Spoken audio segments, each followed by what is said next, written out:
A Ariel Manito, asesor financiero, director de Max Capital. Ariel Manito, Eduardo Germán y Daniel Quintero los saludan. ¿Cómo le va? Buenas tardes.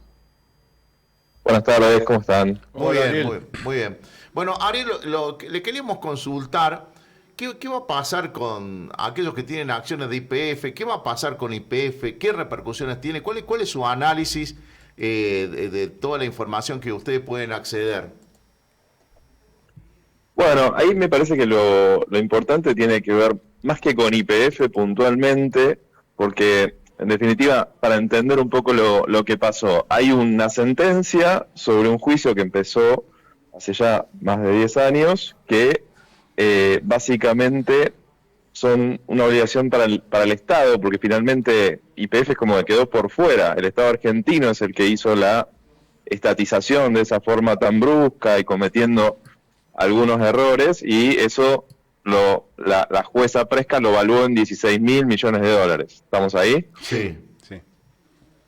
Ahora, lo que está tratando desde 2023 Burford, que es quien es el dueño de ese resultado o de esa procedencia del juicio, es tratar de cobrar. Y entonces buscan, a través de este fallo, diciendo, che, las acciones de YPF las tomo, ese 51% que tiene en su poder el Poder Ejecutivo, el Estado argentino, y trato de cobrarlo por esa vía. La verdad es que es muy difícil que eso suceda. Básicamente son formas de presionar al Estado argentino para que finalmente se siente a negociar con esta contraparte y traten de cerrar este capítulo y acordar algún número y básicamente cumplir con la sentencia, que básicamente ya está, digamos, ya perdimos ese juicio. Ahora van a apelar, se va a estirar todo, pero para los accionistas de YPF, y si bien todos los analistas de los principales bancos de afuera, incluso no solo los locales,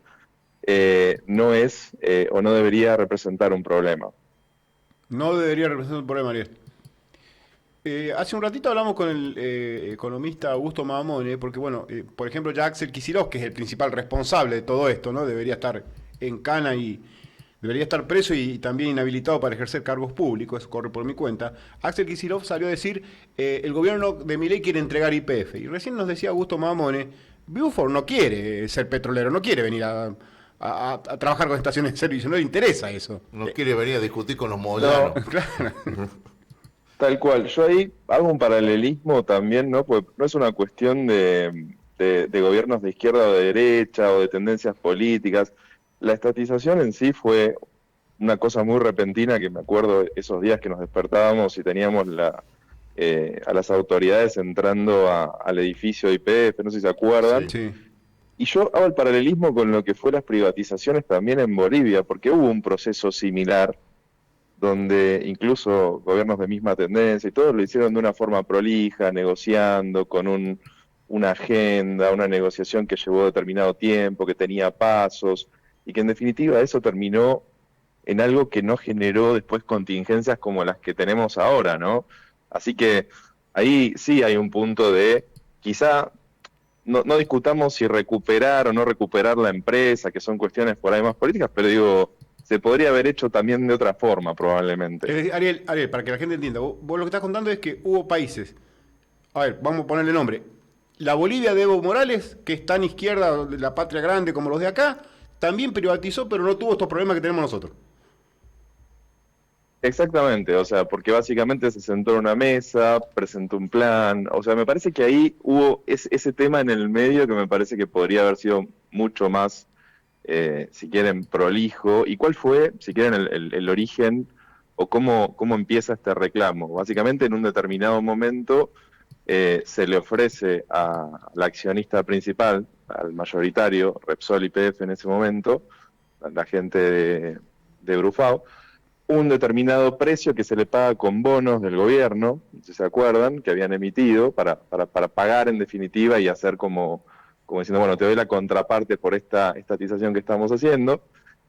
Y dentro de lo que es el estatuto de YPF, y en general en casi todas las situaciones similares, uno cuando le hace una propuesta de compra al principal accionista, para proteger a los minoritarios, se tiene que hacer o dar el derecho a tener la misma oferta.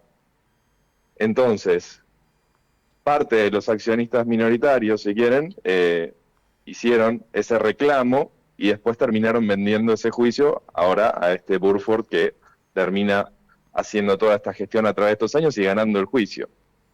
Ariel, Así que fíjense como una desprolijidad por ahí que podría haber sido, digamos, probablemente un gasto más grande en el origen, pero podría haberse hecho de otra forma quizá. O sea, fue improlijo. Se podría haber hecho sin que ahora tengamos un juicio encima. Eso estás queriendo decir.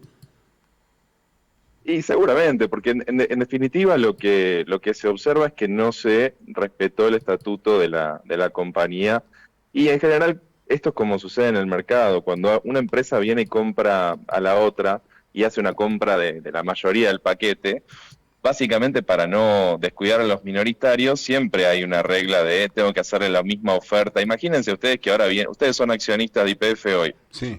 y viene una empresa, una tercera empresa y dice, che, yo me voy a comprar a YPF por el triple de lo que vale, pero esta oferta se la voy a hacer solo al Estado Nacional y todo el resto queda por fuera y no va a tener derecho a obtener ese precio. Claro. Entonces, más de uno se sentiría afectado y diría, che, ¿cómo puede ser que a ellos le pagan esto y yo no tengo derecho a tener el mismo precio y optar de salir?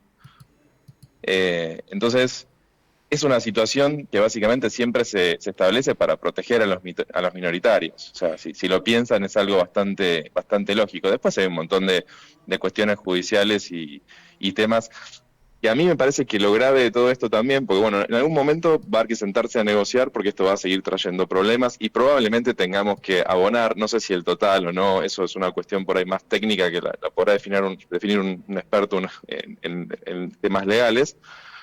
Pero mientras no pagamos, seguimos también acumulando unos intereses bastante altos. Claro. Alguien calculaba algo así como $2,5 millones diarios que se van acumulando de intereses por no pago. 2 millones Así que, por día. correcto, así que, pero bueno, piensen que estas cifras de las que estamos hablando son siderales, ¿no? Sí. 16.000 millones de dólares. Ariel, una más. Las acciones, el que tenía una acción en estas últimas horas que se conoció el fallo, ¿bajaron? ¿Perdieron plata? ¿Cuál es la situación? Ni bien hubo conocimiento del fallo, este nuevo ruling, hubo una caída muy fuerte de las acciones, esto fue ayer, antes de ayer, Sí. que fue, si querés, superior en un momento llegó a caer el 8%. Después se fue normalizando y ayer y hoy estuvo recuperando un poquitito, pero si quieren, para mí esto empeora un poco el view de mercado local. Es como que después no es que era solo YPF, todo el mercado local, las acciones como que se contagiaron de un tono bastante negativo. También entre ayer y hoy habrán estado viendo un pequeño salto del dólar también que se fue produciendo.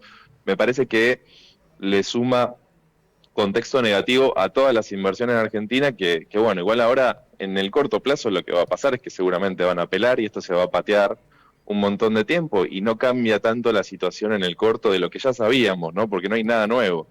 Ya teníamos la obligación de pagar, lo único es que Argentina no se sienta a negociar y proponerle a Burford los términos o cómo lo vamos a pagar o mostrar esa voluntad de que ese fallo se va a pagar. Me parece que esa es la cuestión, digamos. Además, fíjense el monto y compárenlo con el acuerdo que tuvimos con el FMI, o sea, son montos relevantes, ¿no? Sí, sí, sí.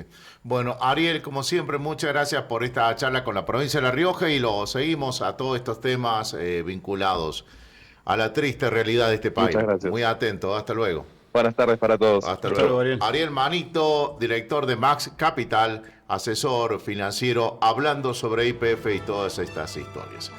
17:19 minutos. ¿Quieren que lo vayan a ver, Piña, o no? ¿Quieren o no? Sí.